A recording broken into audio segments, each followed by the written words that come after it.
Futbolni ko'rdilaringmi 17 yoshlarning Osiyo chempionatini? Kim ko'rdi, qo'lini ko'tarsin. Oho, butun sinf ko'rdi-ku. Tushiringlar qo'llaringni. Hamma tushirsin. Hamma tushirsin, men sizlarga zo'r narsa aytib beraman. Bu Shimoliy Koreya. U17 Osiyo chempionatiga O'zbekistondan ko'ra ko'proq qatnashgan va ko'proq natijaga erishgan.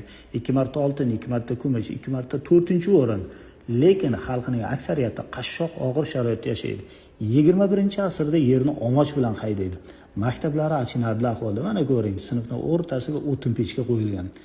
Bu esa Singapur U17 Osiyo chempionatiga atigi 2 marta qatnashgan va guruh bahslarida uyiga qaytgan. Lekin bu davlatning taraqqiyoti, farovonligi, ta'lim sifatining yuqoriligiga butun dunyo havas qiladi. Maktabdagi sharoitni ko'ring. Bu davlat olimlar, professorlar, ixtirochilar yurti.